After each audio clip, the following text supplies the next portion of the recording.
I would like to introduce Lynette Cashalt Davis. Here she comes. She is a woman in long-term recovery from substance use disorder since May 4th, 2007. She's a passionate and outspoken recovery advocate, community volunteer, and committed, trusted servant within the recovery community. In addition to her volunteer work, Lynette is an 18-year-plus employee of the Ohio Mental Health and Addiction Services, currently as administrative coordinator in the Office of Prevention Services. Thank you for being here. Absolutely, thank you. Thank you so much. Nice to meet you. You too. Yes, ma'am. Okay, how's everybody doing? Are we ready for this? Wasn't that session with Resma amazing? Did it blow your wig back? I could tell. I saw your wigs blowing back. But yeah, it was good. It was good, yeah.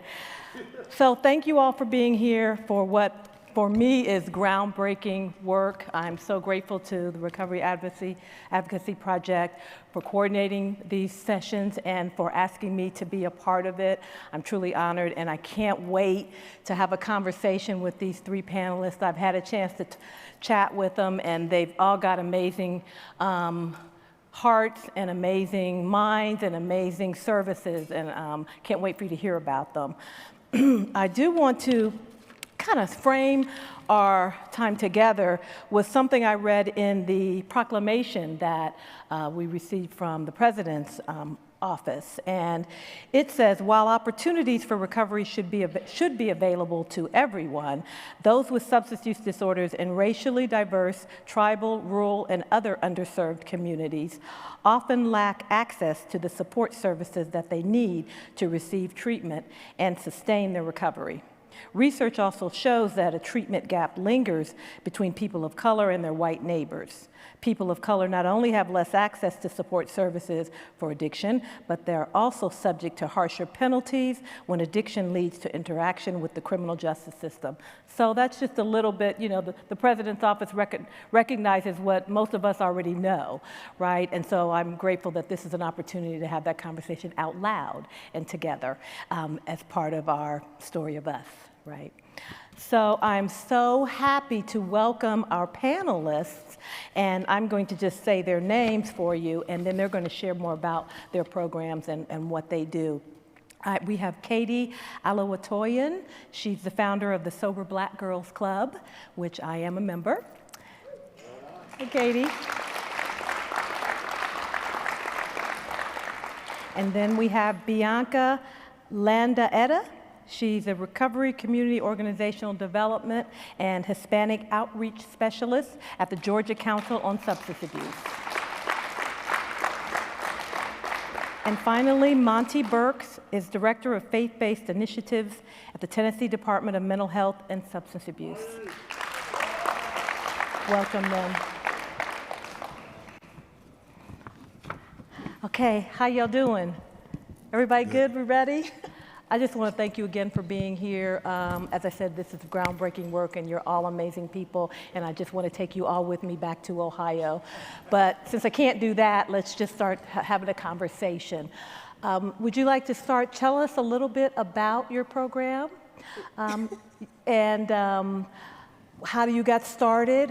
Share whatever's on your heart. This is a conversation more than a presentation, so share what's on your heart. Sounds good. If you see me laughing a lot, I laugh when I'm nervous. I am a little nervous. I don't even know why. But thank you for having me on here. My name is Katie Alawatoyan. I'm from Staten Island, New York, and I am an attorney and the founder of Sober Black Girls Club. I can tell you a little bit about how I started the club. So growing up, I had pretty much like an average, I think pretty average, like life. I went to private school of the Muslim faith, so, you know, went to school, went to Quran school after school, Saturday school, dance, gymnastics, science club. I pretty much did anything and everything my community was doing, and some. I went to college. That was my first time drinking alcohol, having a sip of alcohol, again, because my parents were strict, being brought up in the Muslim Islamic faith. Alcohol was never a part of like my story or my ministry before college. I remember like literally my dad dropping me off dropping me off. I think he was like unloading some things into my dorm. And as soon as he left, I got a knock on my door, and there was a bunch of frat boys, and that's basically where my drinking started, like in college. It was just, I was always an A student, but I did drink heavily during college, but I felt like everyone did that. I graduated college, went to law school. Again, alcohol was also a big factor in law school because lawyers drink, and that's just what we do. We party hard, we work hard, et cetera, et cetera. So I remember graduating in 2017, and at that time, great job lined up, beautiful car that I miss like crazy, gorgeous apartment. Everything in life was going the way it should have went, like the way my parents planned it to go since I was a child. But I was very, very, very, very depressed. Long story short, that's speeding it up a little bit. I started to drink heavily, do some drugs, coke per se, heavily. In 2018, I think that started about 2017. In 2018, I had lost like 3 jobs, which is unheard of as being like a new attorney. Like, you were not supposed to be losing this many jobs. Couldn't afford my apartment, couldn't afford car payments, and life was just a disaster. And I had no idea why. I didn't understand. At that point, I never understood addiction. I thought addiction was something that ran through families. I thought addiction was something that was through genetics or hereditary. I didn't understand anything I was going through. I started to see a therapist, and long story short, she told me that I was depressed. Through therapy, years of therapy, I realized that, and to cure my depression or to soothe my depression, I was turning to drugs and alcohol instead of seeking like professional help. In sum, I'll leave it at this, I learned that my depression was due just from having low self-esteem. I basically lived like this 21, 22 years of just always being number one, high performing, high achieving, basing my happiness on awards and accolades. And here I am now in this 9 to 6, 9 to 7 setting where I'm not, there's nothing to win. I already won, and I felt like very useless and worthless. And understanding what addiction, I honestly thought that like a person in addiction was, my idea of someone in addiction was like older white men with big bellies, like on the side. And when someone is, seriously, like if you watch Shameless, like Shameless Frank, that was my idea of someone who was in addiction. Love Frank, don't we? Yeah, I love Frank too. So when my therapist was like, you might be addicted, I was like, you're nuts.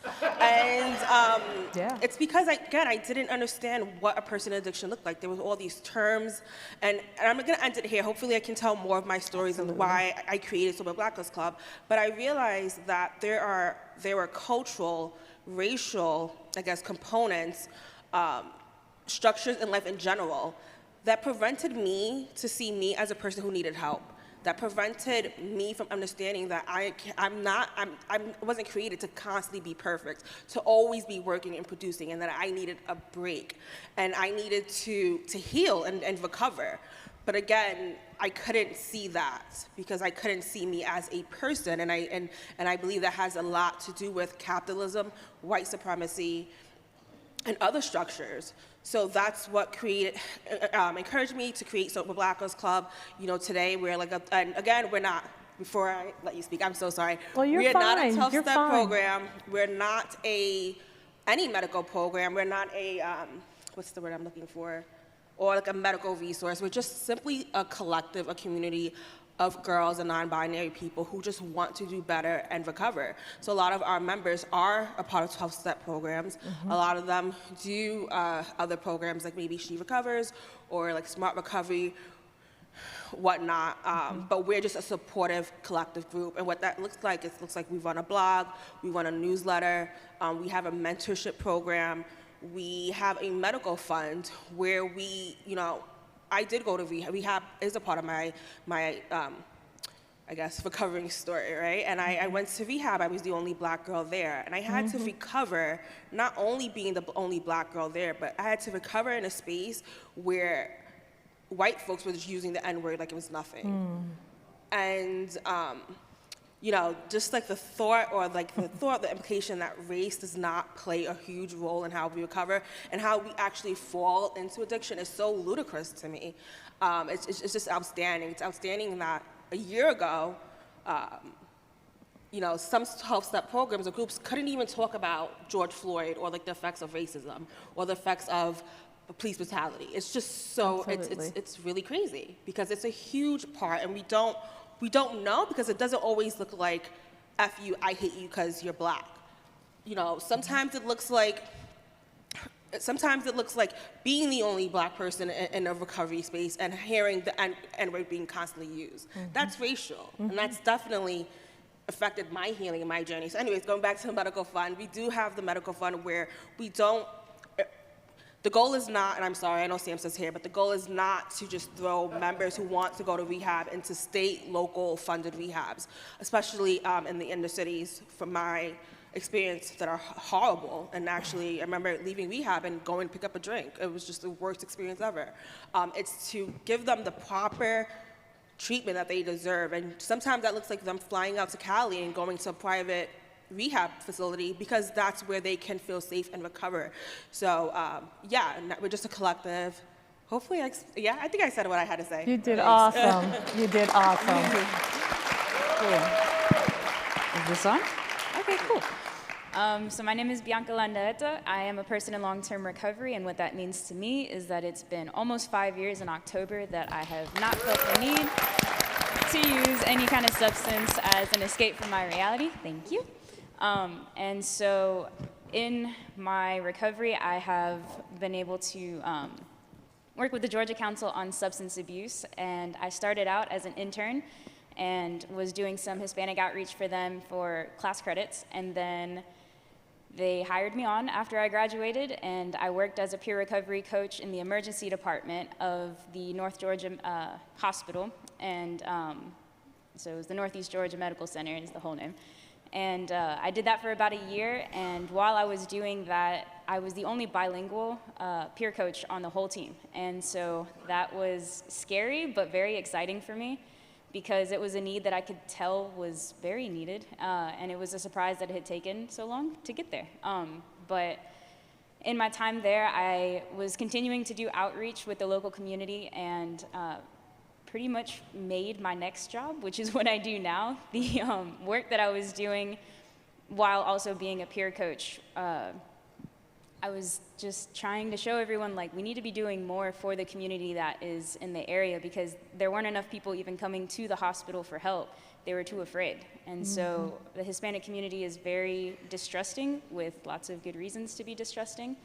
And I felt like something needed to be done about that. And so even though I was just one person on the team, I decided to show that I was going to make an effort to wrangle up more people to start doing this work. And so I'm now the project assistant on the Recovery Community Organization Development Team. And so I now help expand the services of existing RCOs around the state of Georgia. I help expand their services to Hispanic, immigrant, and refugee populations. Awesome. And so that work has been very difficult with the COVID pandemic. It was hard enough, and so now it's just required a lot more creativity. And so what we've been able to do is kind of focus our efforts on translating materials, because during the listening sessions that we held in Gainesville, we found out that a lot of people just didn't know a lot of things that the rest of the world seems to know all about. And that lack of education is very harmful, because then it keeps the stigma around substance use disorder being something that's just a moral issue. And if you don't have enough religion, then that's why you can't get better. That's hard to get past. So we have been doing our best to just partner with other organizations that are really good at translating things in, kind of simplistic terms, just to get information out there and disseminate this education to different communities. So we've worked with CPACS, which is the Center for Pan-Asian Community Services, and they have started to help us do that. I did translation work myself, and we just kind of help with different pockets. We've reached out to other states like Florida and Texas, and so we just try to get connected with as many people as we can, because it's difficult to do it by yourself, and it's definitely not work that can be done in a silo. It has to require other people and getting connected. And so that's how I got here. Awesome. Great job. Thank you, Bianca. My name is Monty Burks. I'm a person that's in long-term recovery. What that means to me is March 3rd, I'll celebrate 22 years All free right. from the bondage.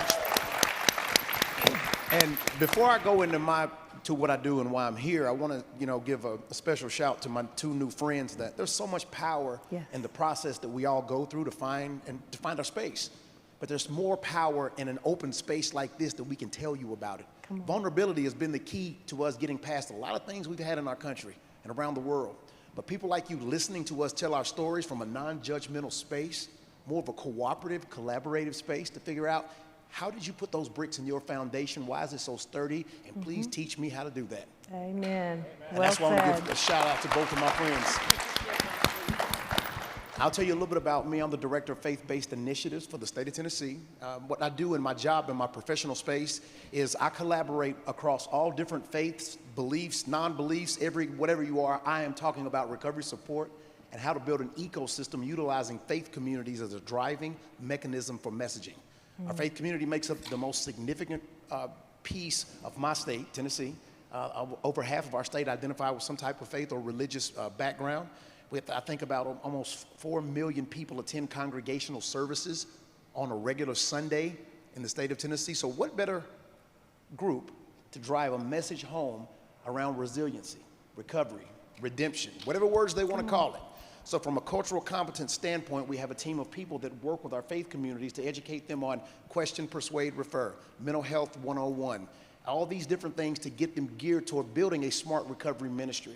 Partnering with AA, NA, Celebrate Recovery, any other type of ancillary resource or adjunct resource they can provide in the community, because it's all about recovery support, right? We all may believe different, we may do it a little bit different, but my faith encourages me to work with you and any of you in any way possible to find access points to get somebody clean. That's right. Come on now. So how did I get here? How did I get to this position? I'm inspired by my two new friends and their stories. I'm also inspired by some of the other panelists and people that I've met. But I'll be real brief about it. I'm about as Southern as you can get it. You can tell from my drawl when I talk. So I may refer to y'all about 9,000 times during my speech, but guess what? Y'all are here with me right now, so y'all gonna listen to me right now. But I grew up in a very rural area.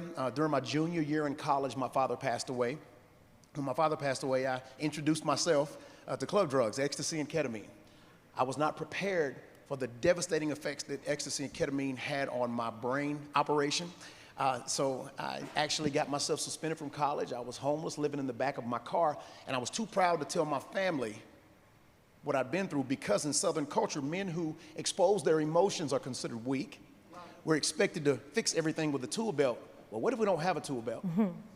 And people make the comment always, well, pull yourself up by the bootstraps. Your depression is not real. Your addiction is not real. Well, guess what, man? I ain't got boots on in the first place, so I have nothing to pull up for you. We find ourselves boxed into other people's opinions or ideas of who we should be. And when we do that, we let culture dominate and ruin us. There's power in our stories and power in the things that we've been through. I'm thankful that a couple of ladies from one of the local churches ran into me at a restaurant one day and called me on who I was, because they were trauma-informed before we called it trauma-informed. They excitedly helped me go to a recovery meeting. It was my first recovery meeting. I'd never seen anything like that before. Somebody said earlier, have you ever been to a meeting at a church in a basement? That was my first introduction to a recovery community.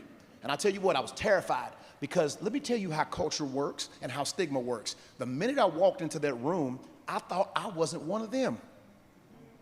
I was like, I don't belong here. This ain't me. Just like she said, I saw a bunch of people with big bellies that smelled like cigarettes and coffee. Now I know that's kind of what the recovery meetings look like when you travel anyway. It is what it is. But I was given an opportunity to fellowship and commune with people that were different than me, but they were the same as me. I say this often, recovery doesn't look like anything, but it actually looks like everything. Because every one of us are in recovery from something. We've all had a hurt, habit, or hang up that we need to help from. The question is somebody going to give us the space to admit it? Excuse me. Is somebody going to give us the space to talk about it, articulate it? I was given the opportunity to commune, to fellowship. Now, let me tell you something that had happened to me. I love criminal justice reform. I was a product of criminal justice, prevention, treatment, recovery, all working as a centric system to help a human being. I'd gotten myself in trouble a lot of times. I'm not going to tell you how many. Please don't judge me, and I don't care if you do. But I had to go see a judge and had a choice. It was either go to treatment or go somewhere else. I don't know about y'all, but I chose treatment. I was like, let me try this. It might be something that's a little more interesting than confinement.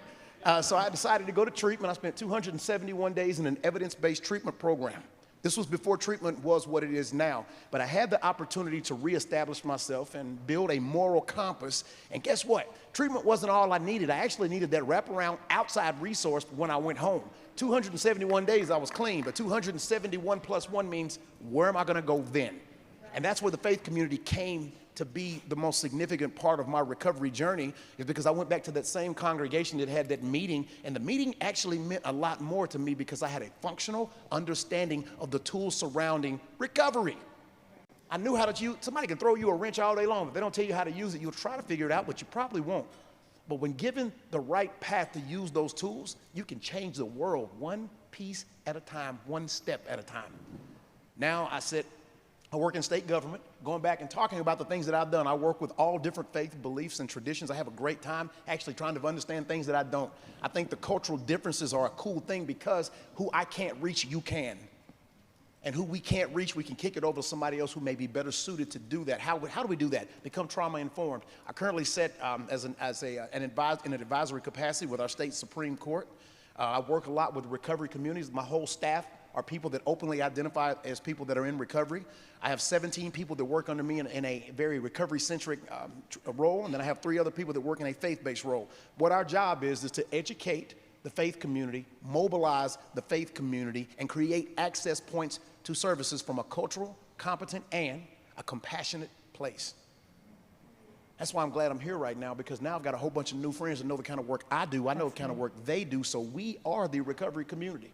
I'm going to kick that back over to her right now. Thank you. Awesome, right? Look, you guys are doing my job for me because, I have questions, but I want to thank you for your stories and obviously for your passion. I do want to say that as all of you talked, one of the things that I found that you have in common, obviously, is your advocacy. You saw a problem. It started with your own experience, right? Your own lived experience in this community.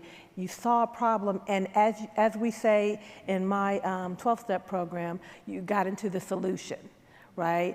And you did it differently. You started your own thing as a result of the services that you received when you were searching for recovery didn't satisfy you, they didn't serve you, so you started your own thing. Bianca, you worked within the system that Georgia has there, and I have to say, Georgia's, the Council on Substance Abuse, they have one of the most progressive when it comes to peer support. I remember 10 years ago when Ohio was just starting to develop their peer support services, we looked to Georgia. So I have to give them a shout out that they support peer support very well. So you use that system, but even that system, you said, something's missing.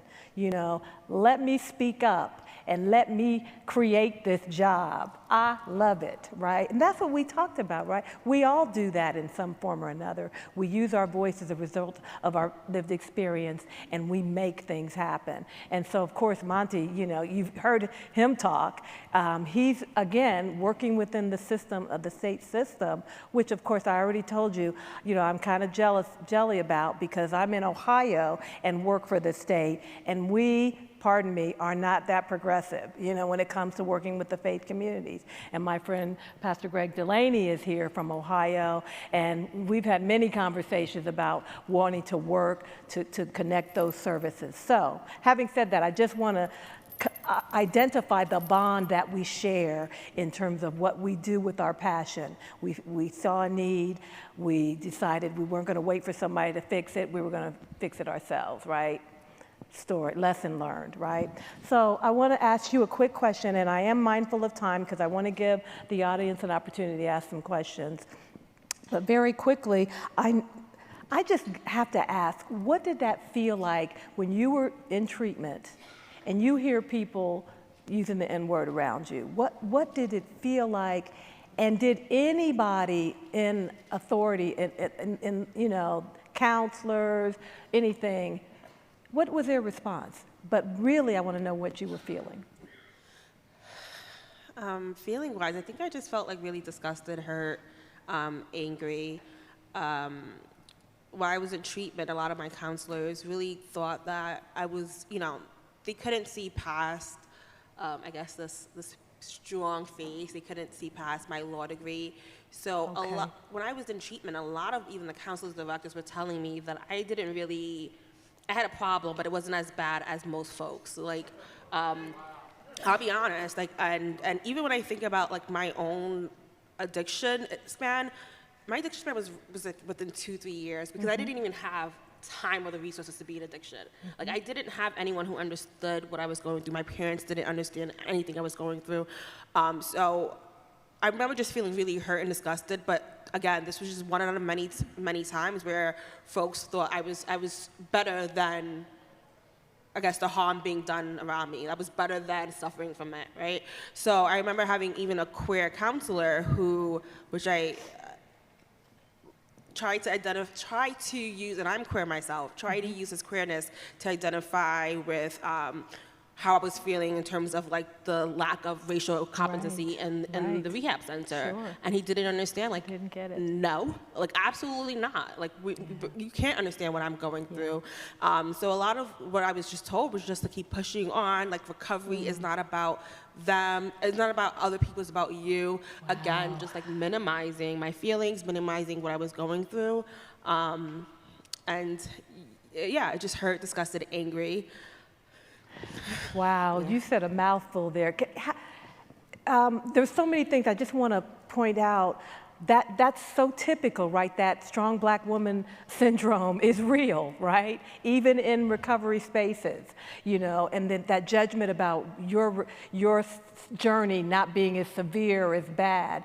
And we know the research shows that even the medical profession don't see black folks as needing the kind of care as the rest of the other communities because of that strong, you know, black woman or that strong black community syndrome that we suffer from. So it's real, and it's amazing that you felt that, and you touched on something else. All of us who are from historically marginalized communities, our stories are not the same, you know, and so even assuming that a queer man could relate and understand, we would love to think, you know, in our Inclusivity Council, our goal is to help us all recognize that we're all going through it, right? And our job is to support each other, but unfortunately the real world is not there yet. And so the fact that you didn't get that support speaks to the needs in our community, in our recovery community. And can I just add one more thing? And Yes. like, just hearing you talk right now, so like I said, my addiction took like, you know, it really ran its course within like 2 years. And then in my recovery, sobriety also kind of like had to happen real fast, because when I created Civil Black Girls Club initially in 2018, it was just a blog. It was just a blog of me documenting. I had, again, no idea what addiction was like, recovery, so I'm thinking it's about to be like, dear diary, today was great. Like, I'm thinking sobriety and like recovery is just something like, you're done. Like, once you decide to stop drinking, you're just done, and everything is like flowers and lollipops. But it wasn't. So as soon as my blog started getting traction, I had other black girls who were experiencing the same thing, like a year and a half after I started Civil Black Girls Club. And they needed help, and they needed support, and they felt like no one understood. And I could relate. I was just there a year and a half ago. So again, it's like, It's amazing how quickly everything happens. Everything's so quick and But that fast. just is a testament to the need. Exactly, exactly. And I wish we had more time. We are going to keep in touch. I want to keep in touch so we can continue this conversation right after this session, because this is important stuff, and we need to unpack more of it, and so that we can help all of you take back tidbits from what you hear to your own communities, and even ask the questions. You know, what are we doing for folks of color? What are we doing in the faith community to get the word out, to support folks? Thank you. Bianca, I want to ask you quickly, talk about the peer support portion of your work. You're bilingual, and I wonder, what was it like for folks coming into that emergency room when they discovered that there was somebody there that could speak their language? Just talk about what you feel that meant to them. Short answer is a whole lot. Because before I was a part of the team, of course hospitals have like interpreters and things that kind of circulate, but in North Georgia there was a very large pocket of, you know, Hispanics or Spanish-speaking people that would come in for other things, and so they were always tied up. And of course, if anyone came in with, you know, for substance use or because of prior use, anything like that, they already got shifted to the side. And so you were already on the sidelines, and then you just got kind of kicked off the field completely. And so when I was on the team, being the only bilingual person, everyone was very excited. Like all of the staff, the intake staff for the mental health side of the hospital, they're like, cool, so now you can even help with like our phone calls and stuff. I was like, I mean, thanks. Okay. Yeah. Yes, and I did do that. Like I helped with as much as I could because they just didn't have people to help out. And so I can remember a number of stories, which I know I don't have time to tell them all, but walking into a room and being able to ask, you know, what's your preferred language, Spanish or English? And they would immediately like look up from their pillow like, Spanish. Right. Like, thank you for asking. And so just introducing myself and starting the conversation, it already perked their ears, and it was appreciated just to even be in the room. I wasn't able to, you know, always offer much after that. There's not a whole lot of resources outside of just, you know, meeting someone where they were there in the emergency room. But just that conversation of being able to pour out what is going on, like no one else is hearing these people. And they have nowhere else to turn because even their communities are stigmatizing them and telling them they have nothing worth hearing. Like nothing they have to say is worth being heard. And so I was just able to be there and talk to them, did a lot of listening, and it was incredibly impactful to have someone to communicate in their own language and feel heard. Awesome. Thank you so much. Okay, Monty, now, you don't have a theological background, do you? Because you could preach. Okay, so the service is almost close to an end, so I want you to, because we could listen to you all day, because you're speaking the truth here. I guess my question is, where do we start with our faith community? I know in my own faith community, you know, I've committed to kind of trying to bring recovery supports, give them options on how they can get involved. But you know, you've talked about the stigma, you've talked about how there's some resistance and misunderstandings. Where do we start doing that work?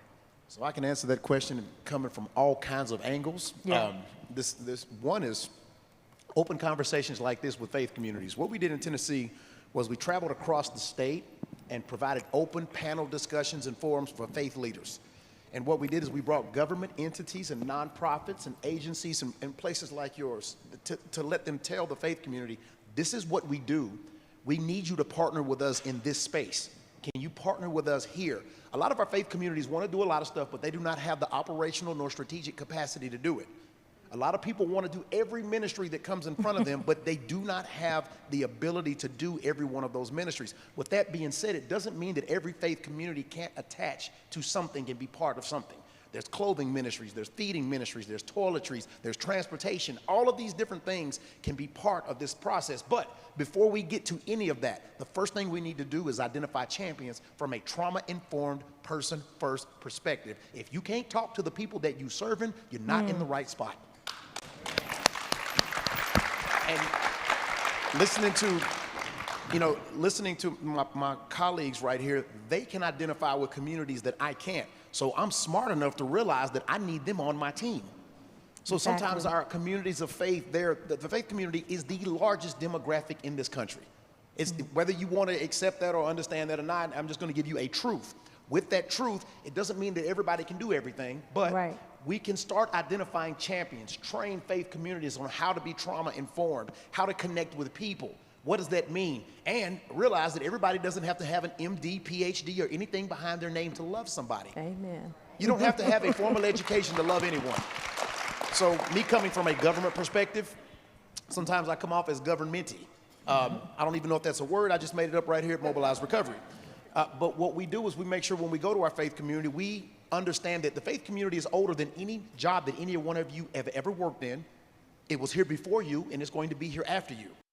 So let's figure out how we can utilize what we know to establish and build and galvanize a faith community to be part of a recovery-centric process. I have never once talked about religion when I talked about recovery within a faith community. Look at I am that. a man of faith. People know that. I don't have to tell you that. You can hear it. She thought I was a preacher. I like that. She's like, that's good. I'm coming to whatever you having.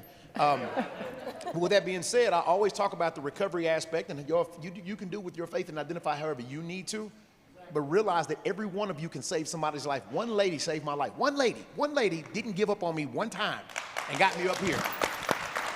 We're going to, thank you. We're going to give the audience an opportunity to ask questions. I apologize, I went long, but your stories are so powerful, and we needed to hear them, right? So anybody have any questions, feel free to go to the mics and ask your questions. Again, thank you so much, and we will definitely have to keep in touch because, as I said, if we can just take one thing back to our communities that we've heard from these stories, these experiences, I'm sure these experiences are not isolated. They're unique for these individuals, but they're not isolated. I can relate to each and every one of you, and I know some of my friends in the audience can. Hi. Hi, my name is Marshall. I'm an organizer. Hey. I'm also a preacher. I am a faith-based leader, and I've been pretty much excommunicated from both sides. Walking in the secular world, not accepted. Walking in the faith world, not accepted. How do you handle that? Oh, man. Who wants to answer that? I would show dive into that one. Yes. Your purpose may be somebody else's problem, but your purpose is the freedom for a million other people. Come on now. I know. And when anybody else has an issue, I'm gonna tell you something, man. Bad things get frustrated when something in front of them is moving way better than they do. So you're doing what you're supposed to be doing. So it's not that you walk in between, you're walking forward. And everything behind you is in the rear view, and don't look back, man. Oh, That's it. yeah. Boom. That wasn't like Amen. Now, I apologize. Go ahead. We want to be. Yeah, go ahead. Thank you. Adios. That was a word right there, right? Hi. Hi, I've been trying to build a bridge between, faith communities. That means non-denominational groups. It doesn't mean Catholics. It doesn't mean Methodists. It doesn't mean, real religions. And I also go to AA, where there's another religion, where they say things like, I'm not religious, I'm spiritual. That means you're not a Jew and you're not a Catholic. There's undercurrent. But in terms of my struggle, because I've been very unsuccessful reaching out to clergy who are addicted, people in churches who are really in trouble, to get them to get mental health services.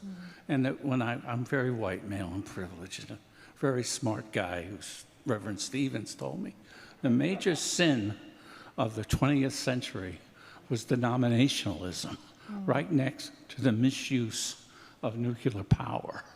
And I mean, can you somehow bridge, how do we get by, like a priest who's, he comes back and they say, he had problem with alcoholism. And they say, oh, I'm glad it wasn't sex. But he's not going to meetings. It's almost like a bridge. So can I direct it to my road dog over here? Because he may know the answer. I'll be brief on this answer as to give my colleagues time to respond. But the building bridge part, you have a lot of clergy that are trained on how to be clergy. They're not trained on behavioral health.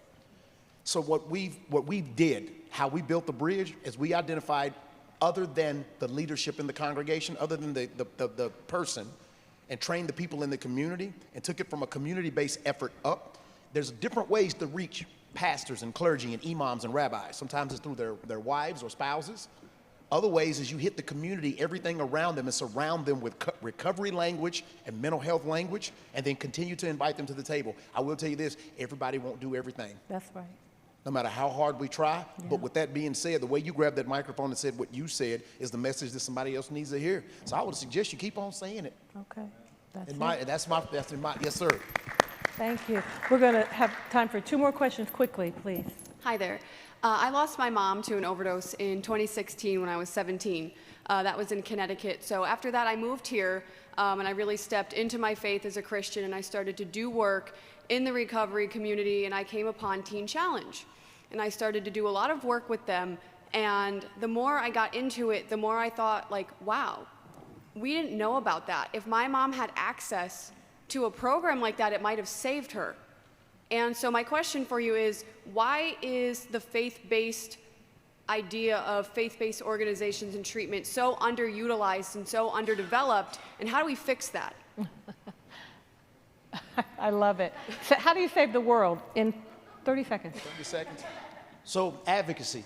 Again, it's advocacy. I work with Teen Challenge. I'm the director of faith-based initiatives. My state hired me. I'm the first person in my state hired to ever be a director of faith-based initiatives specifically to do that work. So I went out and met all of our faith-based programs and our other programs and but figured out how they could work together so they could tell each other's story. The recovery community talks differently, and so does the treatment and recovery community. And when they know of each other as a resource, they can start utilizing each other, and that's how that message gets spread. Also, working with you come from the Christian faith. Yes. You got to get deeper in the congregations because there's power in the pews of your sanctuaries. There's 3 to 4 people of faith per one person that needs help. So the 3 to 4 people of faith, you need to galvanize them with information and say, okay, listen, you don't have to do everything to know how to get somebody in your car and take them to Teen Challenge. That's how you change the culture. It has to happen, and it may just have to happen from you. Thank you. All right, you. there you go. That's you got your assignment.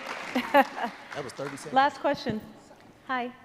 Hi, do you partner with faith-based harm reductionists in your state? And if not, how can we connect? I'm your neighbor in North Carolina. Uh-oh, North Carolina. We do. We do. We do. We've done it since day one. Even when harm reduction was a conversation that made people cringe at you. I'm in recovery, so you know I understand harm reduction from the ground up.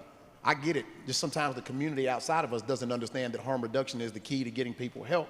Also, harm reduction doesn't look at anything, your religion, your race, your socioeconomic status, your sexual identity. It's got nothing to do with that.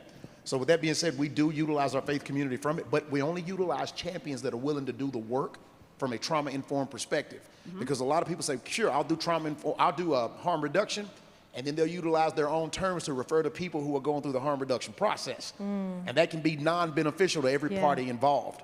We also work with our Hispanic community in the harm reduction space because our Hispanic community traditionally doesn't utilize the same resources because of a lot of other stigma associated with their process. I actually talked to her about that a few minutes ago, Bianca, about that a few minutes ago, and she was telling me, enlightening me on some things. So yes, we do, and I still would love to partner with you anyway, because listen, there's always another way to do it. Let's make it happen. Always. Let's make it happen. Absolutely. Thank you. That's awesome.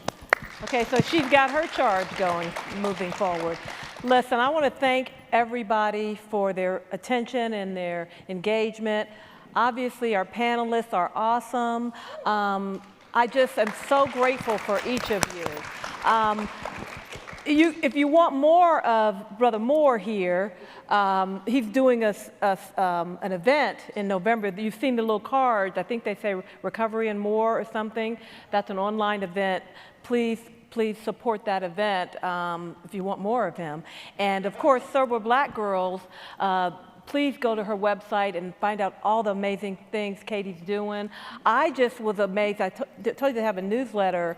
I was looking in my email briefly, and there's a 5-part series on something like the history of people of color in recovery or something. I'm like, okay, educate me, you know. So I just love what you're doing, and keep up the good work. And Bianca, she's so sweet, and she was worried that she would not tell you what you needed to hear, but you heard her heart. And she's a trailblazer, she's a firebrand. She said, oh, you're not doing this? Here, y'all need to be doing this. For her, and we all can relate to that, right? So thank you, I honor you. Thank you all. Greg? I finished early. Do I get, Katie and Bianca, y'all rock. what I get for that? You did awesome. Thank you. Thank you. Well, thank you, Lynette, for hosting an incredible panel. We're really excited. This is an amazing last couple hours here with the DEI work that RAP is doing. So really, really important conversations happening around how to reach people of color in different cultures and different pathways to recovery.